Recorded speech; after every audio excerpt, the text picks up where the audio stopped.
आगे के पार्ट में हम सभी को लेखिका के बारे में बताया गया है। मैं काली हूँ और बचपन में मैं बहुत ही ज्यादा पतली थी। मेरे से 2 साल बड़ी बहन सुशीला वो चेहरे की थी एंड वो बहुत ही ज्यादा गोरी थी एंड पिताजी की कमजोरी थी गोरापन। इसलिए जो पिताजी है वो बात बात में मेरा और मेरी बहन सुशीला का कंपैरिजन किया करते थे। इस भेदभाव ने मेरे अंदर ऐसे ही भाव का जन्म दिया जिसे आज भी मैं इतने नाम सम्मान और प्रतिष्ठा के बाद भी भूल नहीं पाई हूँ। आज भी अगर कोई मेरी तारीफ करता है तो मुझे बहुत ज्यादा शर्म आती है एंड पिताजी की उस व्यवहार के चलते मुझे आज भी लगता है कि आज भी मैंने कोई अचीवमेंट की है तो वो धक्के से आई है। और संभालने के बाद मेरे और पिताजी के बीच वीडियो बढ़िया करेगा मार्केट वाला।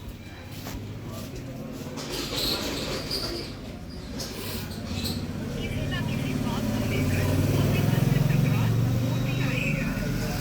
ना जाने कितने रूपों में मेरे अंदर ही समाये हुए हैं। यानी कि मैंने उनकी बहुत सारी आदतें ले ली है। पुरानी परंपरा और पीढ़ियों की बातें जो पुराने जमाने से चली आ रही है वो आज भी हमारे अंदर जड़ फैलाई बैठी हुई है। समय जितना भी बीत जाए हमारे पहनने का ढंग, उड़ने का ढंग, खाने का ढंग, पीने का ढंग, सारी चीजें कितनी भी बदल जाए लेकिन हम हमेशा अपने रीति रिवाजों से कनेक्टेड रहते हैं और उससे कभी भी मुक्त नहीं हो सकते हैं। अब आगे के पार्ट में हम सभी को लेखिका के माता के बारे में बताया जाएगा। लेखिका के पिता के ठीक विपरीत थी उनकी बेपड़ी की माता। उनमें बहुत ही ज्यादा धैर्य और सहन शक्ति थी। वो लेखिका के पिता की हर व्याप्ति को सहती थी। यानी कि वो जो भी बोलते थे वो हर बात वो माना करती थी एंड अपने बच्चों के हर उचित एंड अनुचित बातों को भी वो धैर्य से पूरा करती थी। ये सारी चीजों को वो एक वर्ड समझ के बहुत ही सहज तरीके से पूरा किया करती थी। उन्होंने जिंदगी पर ना ही कुछ मांगा ना ही कुछ चाहा, केवल दिया ही दिया। यानी कि वो हमेशा अपने बच्चों, अपने पति, इन सारी चीजों में ही घुसी रह गई, अपने लिए कभी टाइम नहीं निकाला एंड वो बहुत ही अच्छी एक औरत थी। यानी कि बहुत ही अच्छी एक वाइफ थी एंड माता थी। उन्होंने जिंदगी पर अपने लिए कुछ भी नहीं मांगा और ना ही कुछ चाहा। उन्होंने केवल दिया ही दिया। यानी कि होती है ना एक तरह की माँ कि बस अपने बच्चों और पति के लिए समर्पित है, वैसे ठीक लेखिका की माता थी। सारे भाइयों और बहनों का लगाव उनकी माँ से ही था लेकिन उनका ये त्याग कभी भी लेखिका के लिए एक आदर्श नहीं बन पाया। भाई बहनों में मैं सबसे ज्यादा छोटी थी और उस टाइम मेरी एज अप्रोक्स 7 साल की थी। मैं और मेरी 2 साल बड़ी बहन सुशीला साथ में खेला करते थे। वो भी अलग अलग गेम जैसे कि पकड़म पकड़ाई, लंगड़ी टांग, टुकड़ियों की शादी, अपनी मोहल्ले में सहेलियों के साथ खेला करते थे। घर में आंगन में मैं अपने भाइयों के साथ खेला करती थी, खेला करती थी और हम बहनों का मर्यादा से जो सीमा थी वो घट करती थी। हमें घर से बाहर निकलने की इजाजत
मतलब फोन जरा 5G होगा है। अब तो तेरा भाई फुल्ली ऑटोमेटिक हो रहा, फुल्ली ऑटोमेटिक। सिर्फ चार्ज भी अलग हुए। हाँ 350 का, और 350 का ही पहला होगा था मेरे वाले में तो चार्ज। और वो कितने का दिया? क्या तोड़ा वो तो बनना टेंशन। ऐसा हुआ एक दिन सावन ने मुझे परेशान कर दिया, पूरा छिटा दिया, ले हुआ फ़ोन सावन ने। अब मुझे आ रहा था गुस्सा, सुबह का टाइम था, मैं मोबाइल को पकड़ के और सीधा दीवार में देखा, मारा 6-7 टुकड़े हो गए मोबाइल के। मकाला मैं लेता ही नहीं सारा मोबाइल लीजा। कुछ नहीं खाता। मैं 4-5 दिन लोग कभी ना मोबाइल के रहा था, फिर आपको ही ला दिया हमने मोबाइल लिया मुझे। मगर लेम्मा तो वही लेम्मा नहीं लेता नहीं मैं कभी भी पुरानी चीज नहीं लेता।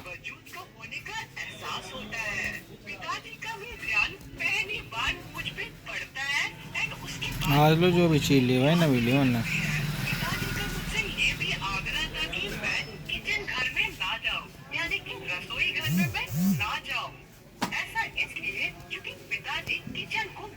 खाना करते थे और उनके हिसाब से वहाँ रहना अपनी समता और प्रतिभा को भट्टी में डाले जैसा था। उनके घर में आए दिन अनेक राजनीतिक पार्टियों का जमावड़ा रहता था एंड उन लोगों के बीच बहुत ज्यादा डिबेट चलती थी, ठीक है।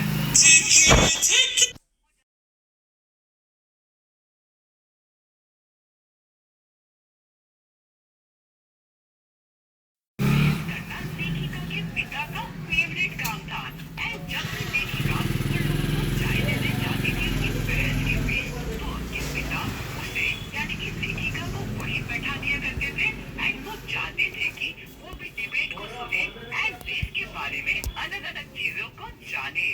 उस टाइम देश में भारत में बहुत कुछ हो रहा था। 1942 के आंदोलन के बाद सारा देश का जो खून था वो खौल रहा था। देखो यार, उस समय ब्रिटिशर्स का राज था इंडिया में और फ्रीडम स्ट्रगल चल रहा था पूरे भारत में एंड ये जो कहानी है हमें उस समय की ही बताई जा रही है। हटवाने वाला डे की जो बहस होती थी वो मुझे बिल्कुल भी समझ नहीं आया करती थी, लेकिन हाँ, क्रांतिकारी और देशभक्त जो शहीद हुए थे वो मुझे आकर्षित करते थे एंड ये सारी चीजों को देखकर मेरे अंदर ब्रिटिशर्स के लिए बहुत ही ज्यादा गुस्सा, नफरत और मेरा खून खौल रहा था। ये सारी अन्याय को देखकर 10th क्लास तक मैं ऐसे ही घर पे होने वाली बहसों को सुना करती थी ध्यान से, लेकिन मुझे कुछ भी समझ नहीं आया करता था और मुझे जब भी किताबें मिलती थी तो मैं पढ़ लिया करती थी कि इस किताब को किसने लिखा है। लेकिन 1945 में मैं जैसे 10th स्टैंडर्ड पास करती हूँ, यानी कि 10th क्लास जैसे पास करती हूँ और उसके बाद फिर ग्रेजुएशन में जाती हूँ, तो मेरी कब का है सन पेपर तेरा? पेपर कब का है?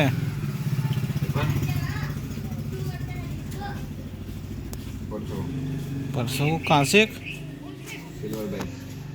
शामली। मेरी हिंदी टीचर ने मुझे साहित्य की दुनिया के बारे में बताया और उसके बारे में बहुत सारी जानकारी दी। उन्होंने मुझे बताया कि एग्जैक्टली मुझे कौन सी किताबें पढ़नी चाहिए और कौन सी नहीं पढ़नी चाहिए। सुनीता जो कि एक उपन्यास है वो मुझे पढ़ने में बहुत ही ज्यादा अच्छी लगती है, लेकिन अखिलेश जी की लिखी एक उपन्यास शेखर एक चिट्ठी जो मुझे उनकी समझ नहीं आती है। अब कुछ साल बाद लेखिका गली की जुड़ी कविता को पढ़ती है जो उन्हें बहुत ही ज्यादा अच्छी लगती है एंड वो डिसाइड करती है कि वो दोबारा शेखर की चिट्ठी उपन्यास को पढ़ेगी एंड जब वो दूसरी बार से पढ़ती है तो इस बार समझ आ जाता है। लेखिका फिर बहुत सारे उपन्यास पढ़ती है जो उन्हें बहुत कुछ सिखाती है। लेखिका अपनी टीचर शिखा अग्रवाल के साथ बहुत लंबे लंबे बहसबाजी किया करती थी अलग अलग के ऊपर एंड जो लेखिका दिल ना दिया तो बोलो ना बोलो क्या किए।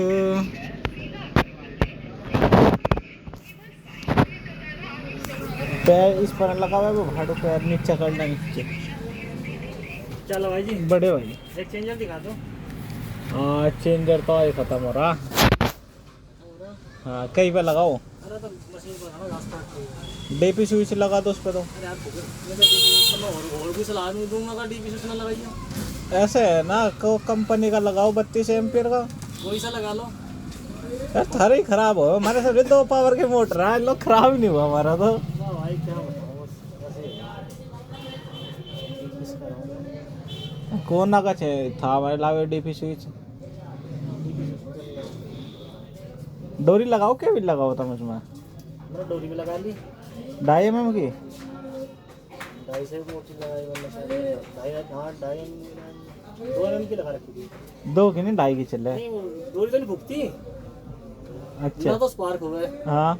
ना डोरी फूके बस चेंज हो रही वो चेंजर खराब हो जाए यार की बात है। पत्ती की जाची बग जा जो लगा कर देखो अब की बार जब चेंजर फूक रहा हर बार सारा कोना का लगा के देखो। मैं थक लिया लगा लगा कर। अच्छा लोगों के मैं यही लगाऊं टीवी से लगाता कभी भी चेंजर ही लगाऊं।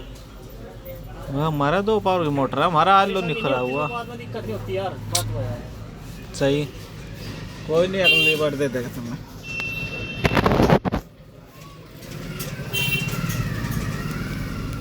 काम बढ़िया करना होगा तो जो आदमी रखती है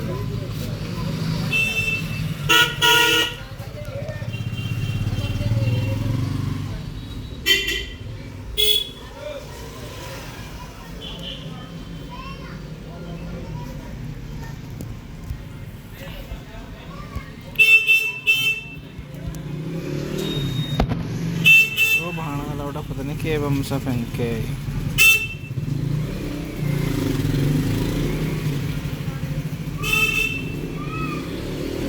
वो भाड़ा के लड़े भाई जल्दी आ जा रहे बेल लगा दे भाई लगा दे।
भाई यार ठीक है लौटा मार का मार मार मार।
हाँ भाई, क्या भाग गए? यहाँ तो वहाँ है, मामला क्या है?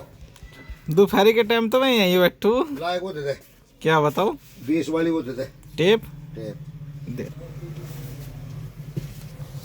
बात बड़े दिनों में आपकी बार तो अब की बार क्या कुछ जैसी भागम भाग हो रही इसकी बाहर कुछ और दो हम तो तबाह हो गए। अच्छा तो ये ले ले, वही सही दे दो लो। ये काली है काली टेप है और वो एक पहले तो नीली सी दी थी वहाँ। कोई नहीं, ये तो अत्ती रहे, अलग अलग अत्ती रहे, ये ले लो। कोई नहीं, जो मुझे बढ़िया लगा वो ले लो तुम। तो जो कई दिन लग चलेगा, मैं क्या करूँ काम?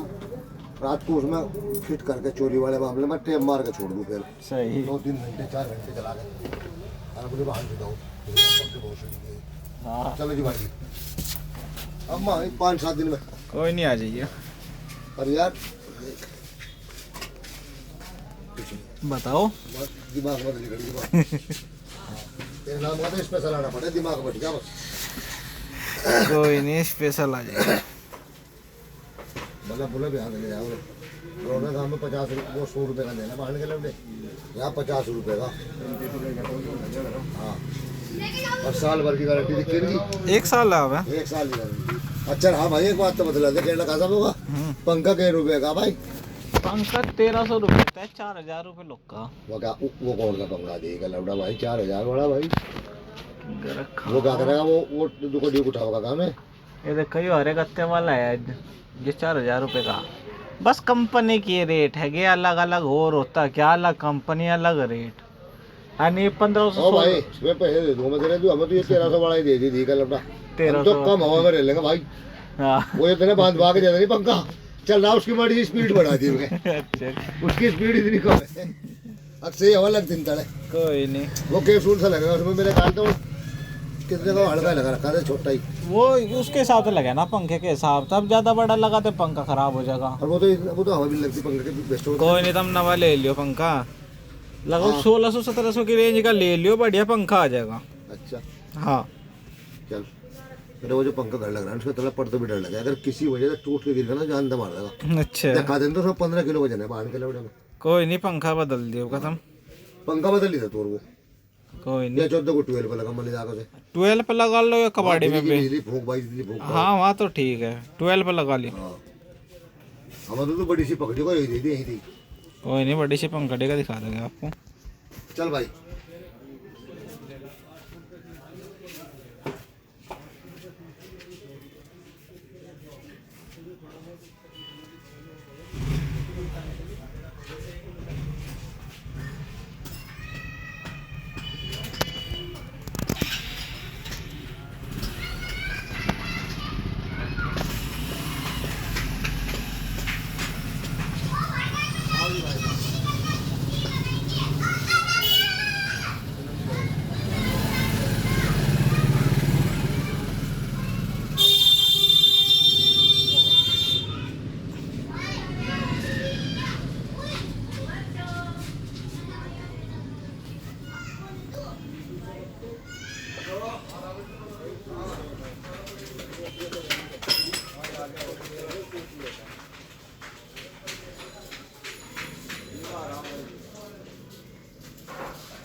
ऐसा खाली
Okay.